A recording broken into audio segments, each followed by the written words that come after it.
ভারতের বিভিন্ন শহরে চলমান ছাত্র আন্দোলন নিয়ে বিতর্কিত মন্তব্য করে নতুন করে সমালোচনার মুখে পড়েছেন বিজেপি নেত্রী ও বলিউড অভিনেত্রী কঙ্গনা রানাউত।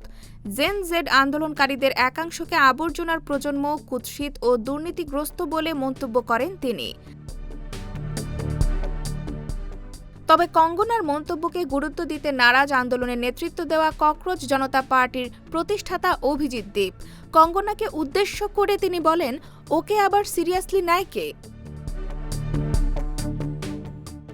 সম্প্রতি এক ভিডিও বার্তায় কঙ্গনা দাবি করেন, তার বক্তব্যকে বিকৃতভাবে উপস্থাপন করা হচ্ছে। তিনি বলেন, পুরো জেনজেড প্রজন্মকে তিনি আক্রমণ করেননি, বরং দেশের বিভিন্ন ক্ষেত্রে সফল তরুণদের তিনি প্রশংসা করেন। তবে আন্দোলনের সময় অশালীন ভাষা ও অনৈতিক আচরণকে কোনোভাবেই সমর্থন করেন না বলেও জানান তিনি। কঙ্গনার মতে, মত প্রকাশের স্বাধীনতা থাকলেও সামাজিক শৃঙ্খলা ও সংবিধানের প্রতি সম্মান থাকা জরুরি।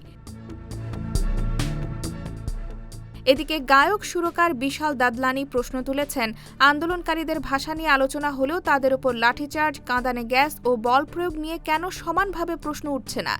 ফলে কঙ্গনার মন্তব্য ঘিরে ভারত জুড়ে নতুন করে বিতর্ক শুরু হয়েছে।